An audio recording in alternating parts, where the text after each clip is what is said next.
Hello दोस्तों, स्वागत है आप सभी का आकाश भारद्वाज मैथ के यूट्यूब चैनल पे। तो दोस्तों, अगर आप सीटेट दिसंबर 2024 का अगर पेपर देने जा रहे हैं तो आप सबको पता है कि सीटेट दिसंबर में यानी कि सीटेट एग्ज़ाम में आपको जो है 30 नंबर का जो है आपको ईवीएस यानी पर्यावरण से 30 नंबर का क्वेश्चन आपको पूछता है। और दोस्तों, इस वीडियो में हम लोग पर्यावरण यानी ईवीएस के प्रत्येक चैप्टर को टॉपिक वाइज, चैप्टर वाइज और एनसीईआरटी बेस्ड जो है जितने भी इम्पोर्टेंट क्वेश्चन हैं उन सभी को दोस्तों हम लोग थ्योरी के माध्यम से कवर करेंगे। तो दोस्तों, अगर आप चैनल पर नए हैं तो चैनल को सब्सक्राइब करके वीडियो को लाइक कर दीजिएगा और बेल आइकन को दबाइएगा ताकि सारे वीडियो का नोटिफिकेशन आपको मिलता रहे। तो आइए दोस्तों, शुरुआत करते हैं। ईवीएस का ये पहला लेक्चर है। बहुत ही ज़बरदस्त तरीके से इस टॉपिक को हम लोग कवर करेंगे चैप्टर वाइज और टॉपिक वाइज। तो आइए दोस्तों, शुरू करते हैं। ईवीएस का पहला चैप्टर जो आप देख सकते हैं यहाँ पर जो है पहला टॉपिक जो हमने लिया है कौन सा है, तो पर्यावरण अर्थ एवं परिभाषा, यानी कि पर्यावरण का अर्थ क्या होता है और उसका परिभाषा क्या है। तो आइए इसके बारे में हम लोग जानते हैं। तो दोस्तों, यहाँ पे पर्यावरण का यहाँ पे आप देख सकते हैं कि पर्यावरण शब्द परि एवं आवरण शब्दों की संधि से बना है। यानी कि पर्यावरण जो शब्द है परि और आवरण की शब्दों की जो संधि होती है उसी से मिलकर बना है, जहाँ परि का अर्थ होता है चारों तरफ तथा आवरण का अर्थ होता है घेरा। परि का मतलब होता है चारों तरफ और आवरण का मतलब क्या होता है, घेरा होता है। इस प्रकार पर्यावरण का अर्थ क्या होता है, तो यहाँ पे देख सकते हैं चारों तरफ से घेरना। यानी कि पर्यावरण का मतलब क्या हो गया, चारों तरफ से घेरना। आगे बात करते तो दोस्तों, अर्थात इसका मतलब मनुष्य के चारों ओर का वह क्षेत्र जो उसे घेरता रहता है।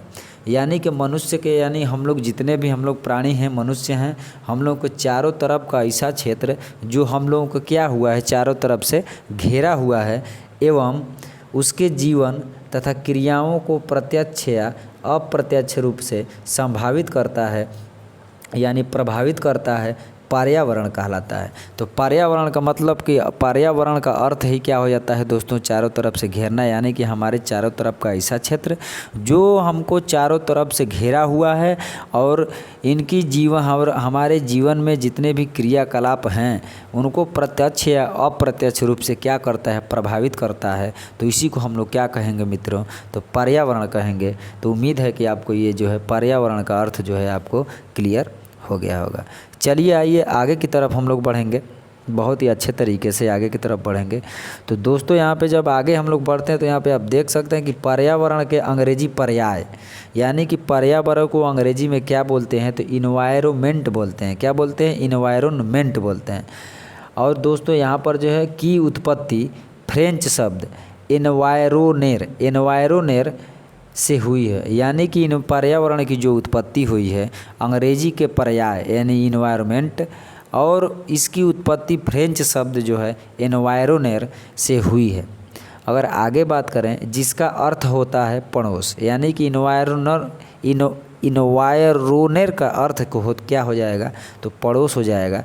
इसलिए यहाँ पर आप देख सकते हैं कि इसलिए हम पर्यावरण के लिए आस पड़ोस शब्द का भी प्रयोग कर सकते हैं। यानी कि हम लोग पर्यावरण के लिए आस पड़ोस शब्द का भी प्रयोग हम लोग कर सकते हैं। आगे बात करें तो दूसरे शब्दों में हम कह सकते हैं कि हमारे आस पड़ोस में पाए जाने वाले लोग, स्थान, वस्तुएं और प्रकृति पर्यावरण कहलाते हैं। यानी कि हमारे आसपास पड़ोस में जितने भी लोग पाए जाते हैं, स्थान हैं, वस्तुएं हैं, प्राकृतिक पर्यावरण कहलाते हैं। हमको उम्मीद है कि ये जो बात आपको अच्छे तरीके से समझ में आ गया होगा। तो दोस्तों, आइए हम लोग अगले टॉपिक की तरफ बढ़ेंगे। अगला टॉपिक हम लोगों का है, यहाँ पे आप देख सकते हैं अगला पॉइंट जो है आपका है पर्यावरण के घटक। यानी कि पर्यावरण के घटक कौन कौन से हैं। यहाँ पे आप देख सकते हैं कि पर्यावरण के दो प्रमुख घटक हैं। कौन कौन से घटक हैं, तो प्राकृतिक घटक और मानव निर्मित घटक। पर्यावरण के कितने घटक हैं, तो दो घटक होते हैं, प्राकृतिक घटक और मानव निर्मित घटक। यानी कि प्राकृतिक घटक और मानव निर्मित घटक के बारे में हम लोग बहुत ही अच्छे तरीके से यहाँ पे समझेंगे। तो यहाँ पे आप देख सकते हैं कि पर्यावरण के कितने घटक हैं, तो 2 घटक हैं। कौन? प्राकृतिक घटक और मानव निर्मित घटक। प्राकृतिक घटक में कितने घटक हैं, तो यहाँ पे आप देख सकते हैं यहाँ पर भी 2 घटक है। जैविक घटक हो जाएगा, अजैविक या भौतिक घटक हो जाएगा। यानी प्राकृतिक में भी पर्यावरण के 2 घटक हैं, प्राकृतिक, मानव निर्मित। और प्राकृतिक की बात करें तो इसके भी 2 घटक हैं, जैविक और अजैविक, जिसको जो है जीवीय, जैविक को जीवी भी बोला जाएगा और अजैविक को अजीवीय भी बोला जाएगा और भौतिक भी बोला जाएगा। क्लियर है मित्रों?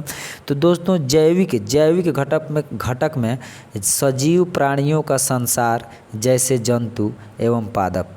यानी कि जंतु और पौधे जो हैं किस श्रेणी में आएंगे, तो दोस्तों प्राकृतिक श्रेणी में आते हैं, लेकिन किस श्रेणी में, कौन से घटक में, यानी कि जैविक घटक में आएंगे। क्लियर है दोस्तों?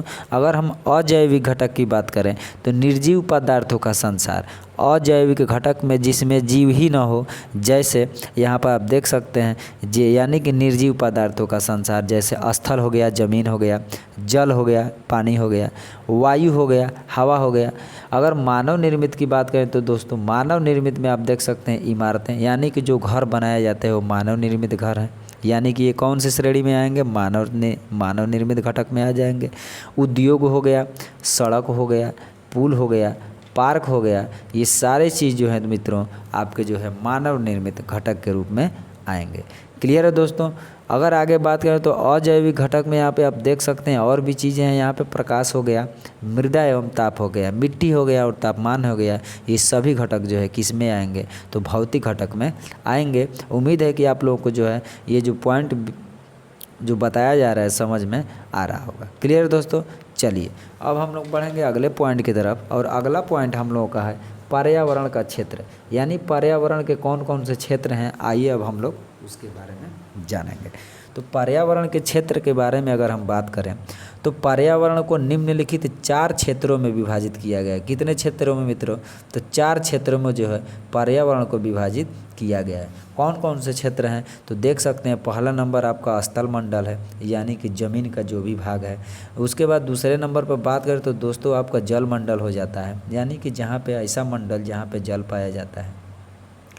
अगर तीसरे नंबर की बात करें तो तीसरे नंबर आपका वायुमंडल हो जाता है, यानी ऐसा मंडल जहाँ पे हवा पाया जाता है।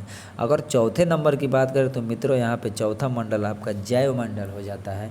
और इन सभी मंडलों को हम लोग जो है बारी बारी से एक एक मंडल को हम लोग जो है इस वीडियो में बहुत ही अच्छे तरीके से डिस्कस करेंगे। तो दोस्तों अगर वीडियो अच्छा लग रहा हो तो चैनल पर अगर नए हो तो चैनल को सब्सक्राइब कर दीजिएगा और वीडियो को लाइक कर दीजिएगा, क्योंकि दोस्तों इस चैनल पर आपको पर्यावरण का जो है बहुत ही एकदम टॉपिक वाइज, चैप्टर वाइज एक एक पॉइंट को जो है दोस्तों यहाँ पे डिस्कस किया जाएगा। तो आइए दोस्तों हम लोग बढ़ते हैं अगले पॉइंट की तरफ। दोस्तों हम लोग का अगला पॉइंट कहता है, तो पहला नंबर हम लोग कौन सा मंडल पढ़े थे, तो दोस्तों हम लोग पहला मंडल पढ़े हैं कौन सा मंडल, तो यहाँ पे पहला मंडल हम लोगों का जो है कौन सा है, तो स्थल मंडल है। कौन सा मंडल है दोस्तों, तो स्थल मंडल है। तो स्थल मंडल की दोस्तों अगर बात करें तो यहाँ पे आप देख सकते हैं कैसे कैसे क्वेश्चन आपको सीटेट एग्जाम में पूछे जा सकते हैं। तो आप देख सकते हैं स्थल मंडल में पॉइंट नंबर 1 यहाँ पे देख सकते हैं, पृथ्वी के ठोस ऊपरी परत या परपटी को स्थल मंडल कहते हैं। स्थल मंडल किसे कहेंगे, पृथ्वी का ऐसा भाग जहाँ पे ठोस हो और उसका ऊपरी परत या परपटी को ही हम लोग क्या बोलेंगे, स्थल मंडल बोलेंगे। क्लियर है दोस्तों? अगले पॉइंट की बात करें तो पृथ्वी का लगभग 1/3 यानी 29% भाग स्थल मंडल है। यानी कि जितने भी हमारी पृथ्वी है उसका जो है 29% भाग यानी 1/3 भाग जो है क्या है, तो स्थल मंडल है, जहाँ पे कुछ भी पानी वहाँ पे पाया ही नहीं जाता, एकदम सूखा भाग है। क्लियर है दोस्तों? अगले पॉइंट की अगर बात करें, यह मंडल शैलों एवं खनिजों से निर्मित है। यानी कि यह जो स्थल मंडल है यह किससे निर्मित है, किससे बना है, तो शैल से बना है और खनिजों से बना है। क्लियर है दोस्तों? चलिए अगले पॉइंट की अगर बात करें तो यह मंडल मृदा की पतली परत से ढका हुआ है। यानी कि यह जो मंडल है स्थल मंडल जो है मृदा यानी कि मिट्टी की जो पतली परत होती है उसी से जो है यह क्या हुआ है, पूरी तरह से ढका हुआ है। अगले पॉइंट की अगर बात करें दोस्तों तो इस मंडल में पर्वत, पठार, मैदान, घाटी आदि पाए जाते हैं। यानी कि स्थल मंडल में क्या क्या पाए जाते हैं, तो पर्वत पाया जाएगा, पठार पाया जाता है, मैदान पाया जाएगा, घाटी आदि जो है इस मंडल में जो है दोस्तों पाए जाते हैं। क्लियर है दोस्तों। चलिए अब हम लोग बढ़ते हैं अगले पॉइंट की तरफ। अगला हम लोगों का मंडल है 2 नंबर मंडल। हम लोग क्या पढ़े थे, तो स्थल मंडल का महत्व। तो दोस्तों यहाँ पे देख सकते हैं, अगर स्थल मंडल का महत्व के बारे में जाने तो इसका महत्व क्या है, आइए इसके बारे में अब हम लोग जानते हैं। यह मंडल खनिजों का प्रमुख स्रोत है, यानी कि यह एक ऐसा मंडल है जहाँ पे खनिज जो है बहुत ही प्रचुर मात्रा में पाया जाता है और इनका स्रोत भी जो है स्थल मंडल पे देखने को मिलता है। अगले पॉइंट की बात करें तो यह मंडल हमें वन, कृषि एवं रहने के लिए भूमि प्रदान करता है, यानी कि स्थल मंडल जो होता है मित्रों, यह जो है क्या करता है, हमको वन होता है, वन से लकड़ियाँ प्राप्त होती हैं, खेती करने योग्य जो है हमको ज़मीन मिलता है, यहाँ पे भूमि मिलती है, और रहने के लिए भी हम लोग जो है भूमि का जो है प्रयोग करते हैं, तो स्थल मंडल जो है यही प्रदान करता है। अगले पॉइंट की बात करें, यह मंडल पशुओं को चरने के लिए घास स्थल प्रदान करता है। आप सबको पता है, पशु अगर आपके आसपास पड़ोस यानी घर गांव में होंगे तो सबको पता है कि घास का स्थल जो होता है कहाँ होता है, तो पशुओं को चरने के लिए किस मंडल में पाया जाता है, तो आपका राइट आंसर होगा स्थल मंडल में जो है पाया जाता है। क्लियर है दोस्तों। चलिए अब हम लोग बढ़ते हैं अगले मंडल की तरफ। तो अगला मंडल जो है दोस्तों, यहाँ पे आप देख सकते हैं, अगला मंडल जो हम लोगों का है जल मंडल, यानी कि ऐसा मंडल जहाँ पे जल ही पाया जाता है। क्लियर है। चलिए जल मंडल में अगर पॉइंट की बात करें तो दोस्तों यहाँ पे देख सकते हैं, पृथ्वी पर पाए जाने वाले जल के क्षेत्र को जल मंडल कहते हैं, यानी पृथ्वी पर जहाँ पे केवल जल पाया जाता है उस मंडल को हम लोग क्या बोलेंगे, तो जल मंडल बोलेंगे। क्लियर है। अगले पॉइंट की बात करें, पृथ्वी का लगभग 2/3 भाग, यानी कि 2/3 भाग यानी 71% भाग जल से ढका हुआ है। ये क्वेश्चन जो है आपको दोस्तों सीटेट में पूछा जा सकता है कि पृथ्वी का कितना भाग जो है जल से ढका हुआ है, तो क्या बोलेंगे कि 2/3 भाग यानी 71% भाग जो है जल से क्या हुआ है, तो ढका हुआ है। अगर अगले पॉइंट की बात करें तो महासागर, झीलें, नदियाँ एवं अन्य जलाशय सम्मिलित रूप से जल मंडल का निर्माण करते हैं, यानी कि जल मंडल का निर्माण कौन करता है, महासागर, झीलें, नदियाँ, अन्य जलाशय जो मिलकर जो है सभी जो है जल मंडल का क्या करते हैं, तो निर्माण करते हैं। क्लियर है दोस्तों। चलिए अब हम बढ़ते हैं अगले पॉइंट की तरफ। तो दोस्तों यहाँ पे अगला जो है अगला पॉइंट हम लोगों का कहता है, अगला पॉइंट ये कहते हैं कि जल विभिन्न दशाओं जैसे बर्फ, वाष्प एवं भूमिगत जल के रूप में पाया जाता है, यानी कि जल जो है बर्फ़ के रूप में पाया जाएगा, वाष्प के रूप में पाया जाता है और भूमिगत जल के रूप में जो है पाया जाता है। क्लियर है दोस्तों। चलिए अगर आगे बात करें तो दोस्तों यहाँ पे अगर आगे बात करें तो जल मंडल के महत्व की बात करें तो दोस्तों यहाँ पे अगला पॉइंट जो हमको देखने को तो मिलता है, और इस मंडल का महत्व क्या, यानी जल मंडल का महत्व क्या है, जल सभी जीवों के लिए आवश्यक है। आप सबको पता है कि जल ही क्या है, जीवन है, और जल जो है जितने भी प्राणी हैं जिनके अंदर जीव हैं उन सभी के लिए जल जो है क्या है, तो आवश्यक है। अगले पॉइंट की बात करें तो जल से ही बादलों का निर्माण होता है एवं वर्षा होता है। तो आप याद रखिएगा, जल ही है जिसके कारण जो है बादल बनते हैं, बादलों का निर्माण होता है, और जल के कारण ही जो है क्या होता है, तो वर्षा होता है। इस पॉइंट को जो है आप बहुत ही अच्छे तरीके से इसको जो है आप नोट डाउन करेंगे। क्लियर है दोस्तों। चलिए अगर आगे बात करें, अगले मंडल की बात करें तो दोस्तों आपका अगला मंडल है वायुमंडल, यानी कि जहाँ पे केवल वायु पाया जाता है उसको हम लोग वायुमंडल बोलेंगे। इसमें जो है पॉइंट की अगर बात करें तो पृथ्वी के चारों ओर मौजूद वायु के आवरण को वायुमंडल कहते हैं, यानी कि हमारी पृथ्वी के चारों ओर जितने भी हवा का आवरण है यानी वायु का आवरण है हमारे पृथ्वी के चारों तरफ, उनको क्या बोलेंगे, तो वायुमंडल बोलेंगे। इस पॉइंट को आप अच्छे तरीके से नोट करिए। क्लियर है दोस्तों। अगर अगले पॉइंट की बात करें तो वायुमंडल कई प्रकार की गैसों, यानी कि वायुमंडल है जिसमें जो है कई प्रकार की गैसें पाई जाती हैं, जैसे नाइट्रोजन, ऑक्सीजन और कार्बन डाइऑक्साइड आदि का मिश्रण है। यानी कि हमारा जो वायुमंडल है पृथ्वी के चारों तरफ जो वायु का मंडल है उसमें जो है कौन कौन सी गैस पाई जाती हैं, तो नाइट्रोजन पाया जाता है, ऑक्सीजन पाया जाता है और साथ ही साथ कार्बन डाइऑक्साइड गैसों का ये जो क्या होता है, तो वायुमंडल मिश्रण होता है। इस पॉइंट को आप अच्छे तरीके से नोट डाउन करेंगे। क्लियर है दोस्तों। अगले पॉइंट की बात करें तो दोस्तों इस मंडल में धूल के कण एवं जल वाष्प भी पाए जाते हैं। यानी कि वायुमंडल में धूल के कण भी पाए जाते हैं और जल वाष्प भी पाए जाते हैं। क्लियर है? उम्मीद है कि आपको क्लियर हो रहा होगा। दोस्तों अगर आगे बात करें, अगले पॉइंट की बात करें तो दोस्तों यहाँ पे देख सकते हैं अगला हम लोग का मंडल जो होता है वायुमंडल का महत्व, यानी वायुमंडल का महत्व जो है यहाँ पे आप देख सकते हैं क्या है। तो यह सूर्य की हानिकारक किरणों से हमारी रक्षा करती हैं। वायुमंडल क्या करती है दोस्तों?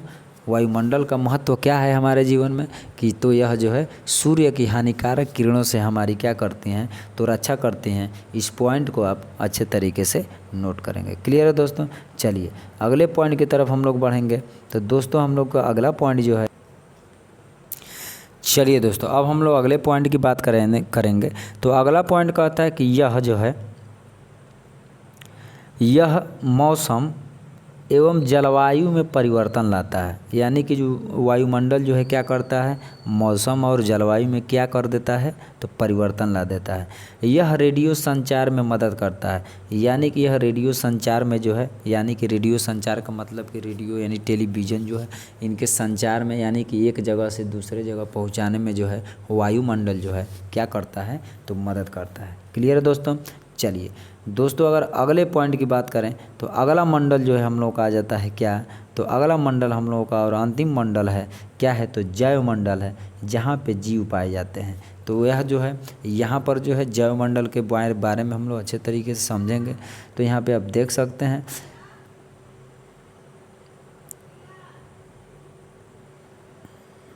चलिए तो इसके बारे में दोस्तों अगर बात करें तो जलमंडल के बारे में अगर बात करें तो यह पृथ्वी का संकीर्ण क्षेत्र जहां स्थल, जल एवं वायु मिलकर जीवन को संभव बनाते हैं। यानी कि जीवन को संभव कौन बनाता है? जहां जल हो, स्थल हो, वायु हो, ये तीनों जहाँ मिल जाएंगे वहाँ पर जीवों को जीवन जीना संभव हो जाएगा।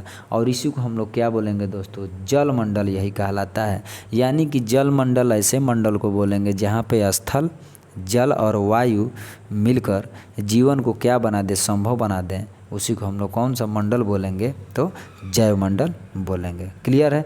अगले पॉइंट की बात करें तो दोस्तों जंतु एवं पादप मिलकर, यानी कि जंतु यानी जीव, पादप माने पौधे मिलकर इस मंडल का निर्माण करते हैं।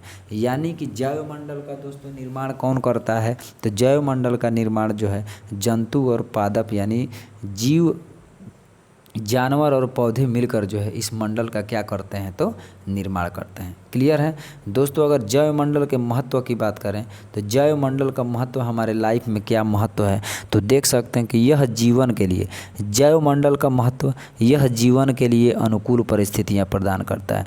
यानी कि अगर यह मंडल नहीं रहेगा तो हमारा जीवन जीना जो है क्या हो जाएगा, बहुत ही मुश्किल हो जाएगा। यानी जीवन जीने के लिए जैवमंडल जो होता है अनुकूल परिस्थितियाँ जो है प्रदान करता है। क्लियर है दोस्तों?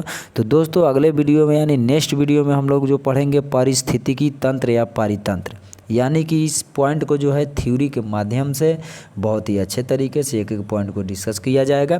तो चलिए दोस्तों अगर वीडियो अच्छा लगा हो तो वीडियो को लाइक करके चैनल को सब्सक्राइब कर दीजिएगा और बेल आइकन को दबाइएगा ताकि सारे वीडियो को नोटिफिकेशन आपको मिलता रहे। तो चलिए दोस्तों मिलेंगे फिर से नेक्स्ट वीडियो में नेक्स्ट टॉपिक के साथ। तब तक के लिए अपना ध्यान रखिए। चलिए दोस्तों मिलेंगे फिर से नेक्स्ट वीडियो में, तब तक के लिए जय हिंद, जय भारत।